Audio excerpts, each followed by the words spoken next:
bon vieux temps de la communale, les cours d'instruction civique étaient somme toute assez simples. On parlait de la République, du maire, du département, et l'affaire était faite. Depuis, les choses se sont un tout petit peu compliquées. Et avec les lois NOTRe et MAPTAM, je crains d'avoir besoin de quelques leçons de rattrapage. Interro écrite à la fin de l'émission.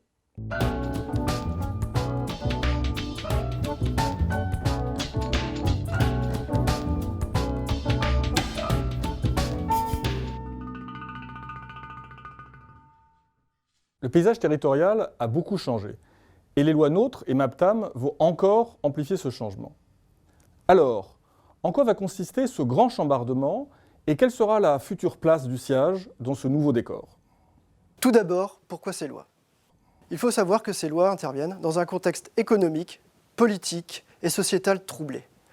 Les lois ont poursuivi 4 objectifs. Le premier, rationaliser le millefeuille administratif français et clarifier la répartition des compétences entre collectivités. Le second, moderniser l'organisation territoriale. Ensuite, il s'agit de limiter les dépenses publiques. Enfin, le dernier objectif était de rapprocher les citoyens du centre de décision politique. Les lois NOTRe et MAPTAM ont-elles réellement contribué à simplifier le fameux millefeuille administratif, à rapprocher l'administration des citoyens? Il est bien évidemment beaucoup trop tôt pour le dire. Ce qui est sûr en revanche, c'est que cette simplification mérite quelques explications. Les lois NOTRe et MAPTAM, pour le siège, ne vont pas changer fondamentalement les choses. Le territoire a d'ailleurs vocation à rester le même, à être basé sur le bassin versant. Les missions resteront identiques, notamment avec la création de la compétence GEMAPI. Alors, si rien ne change, qu'est-ce qui change? Eh bien, tout d'abord, vous allez avoir un changement qui se situe au niveau des adhérents au syndicat. Avant les lois, nous avions des communes, des EPCI à fiscalité propre, donc qui sont les comités d'agglomération et les comités de communes, et certains syndicats, notamment les syndicats de rivière. Demain, avec la réforme, nous allons trouver des EPCI à fiscalité propre, donc comités d'agglomération et communautés de communes, la métropole du Grand Paris, ainsi que 2 EPT. Les EPT? Pardon, les établissements publics territoriaux, qui sont en fait, en quelque sorte, les arrondissements de la métropole. Très bien.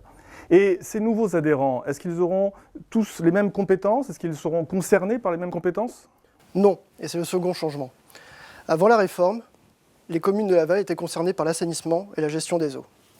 Quant à la mise en œuvre du SAGE, celle-ci concernait l'ensemble des adhérents situés sur le bassin versant de l'Yerres. Demain, avec la réforme, ce seront les EPCI à fiscalité propre qui adhéreront à l'ensemble des compétences. La seule petite variation concerne la métropole du Grand Paris, qui en tout cas adhérera pour la compétence GEMAPI et la mise en œuvre du SAGE, et les EPT pour l'assainissement et la mise en œuvre du SAGE. Alors Nathalie, je me permets de vous poser la même question. Si presque rien ne change, alors qu'est-ce qui change? En fait, beaucoup de choses dans l'esprit. Le but ultime de ces réformes est d'offrir aux EPCI une taille critique qui leur permette de mener à bien des projets plus ambitieux et plus structurants. Nous allons donc devoir, nous aussi, nous adapter et évoluer encore afin de pouvoir assumer notre vocation qui est de gérer la ressource en eau à l'échelle du bassin versant de l'Yerres et faire de la solidarité amont-aval le point d'orgue de cette gestion cohérente.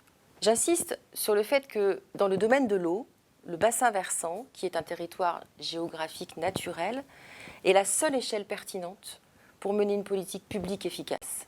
Et en quoi consisterait exactement cette évolution? Le siège va se transformer en EPAGE, c'est-à-dire un établissement qui a spécifiquement la charge de la gestion des eaux sur le territoire d'un bassin versant. Notre connaissance du territoire, notre expertise, notre histoire nous rendent tout à fait légitimes pour exercer cette mission. Alors, professeur, pouvez-vous nous en dire plus sur ce fameux EPAGE? Eh bien, la gestion de l'eau suit un système concentrique. C'est-à-dire qu'au plus haut niveau, à l'échelle d'un bassin versant fluvial, vous allez trouver des agences de l'eau. Au niveau intermédiaire, des EPTB, et enfin au niveau des bassins versants, comme celui de l'Yerres, vous allez trouver un EPAGE. Les EPAGE ont plutôt un rôle opérationnel, alors que les EPTB ont plutôt un rôle de coordination. Et la compétence assainissement, est-ce qu'un EPAGE peut continuer à l'exercer? Bien sûr, un EPAGE reste avant tout un syndicat mixte et nous serons toujours à même de pouvoir exercer cette compétence que les EPCI à fiscalité propre devraient continuer à nous déléguer. Mais un EPCI ne pourrait-il pas être tenté d'exercer cette compétence en direct? En théorie, oui, mais je ne vois pas du tout l'intérêt à le faire. Le SIAGE a une compétence reconnue sur ce sujet, et depuis toujours, nous œuvrons dans l'intérêt général. Vous pensez donc que le SIAGE a une vraie valeur ajoutée dans l'exercice de ses compétences? Bien sûr, les textes prévoient que pour revendiquer le statut d'EPAGE, un syndicat doit pouvoir satisfaire à plusieurs critères. Cohérence géographique, capacité financière et technique, le SIAGE remplit ces conditions. Et au-delà de ça, le syndicat possède une expertise, des moyens humains, une ingénierie et une mémoire du territoire qu'il lui a fallu 60 ans pour construire. Il serait absurde de se priver d'une telle expertise concentrée en un seul lieu. La notion de cohérence hydrographique semble donc être le point essentiel. La gestion de l'eau ne peut être fractionnée, car l'eau, elle, ne connaît pas de frontières. L'eau définit son propre territoire. La rivière, les eaux pluviales, l'assainissement, la lutte contre les inondations, toutes ces thématiques interagissent. Et en éparpiller la gestion ferait courir le risque d'une perte d'efficacité. Il est donc essentiel qu'une gestion intégrée de l'eau soit possible, et elle ne sera possible que si elle est confiée à une structure comme le SIAGE. Bon, j'ai votre contrôle. C'est pas terrible et honnêtement, c'est même très mauvais. Pour la peine, vous allez m'écrire 100 fois « L'eau doit être gérée à l'échelle d'un bassin versant ». Oh non! Si, allez-y. Et écrivez mieux que ça, s'il vous plaît. Oh!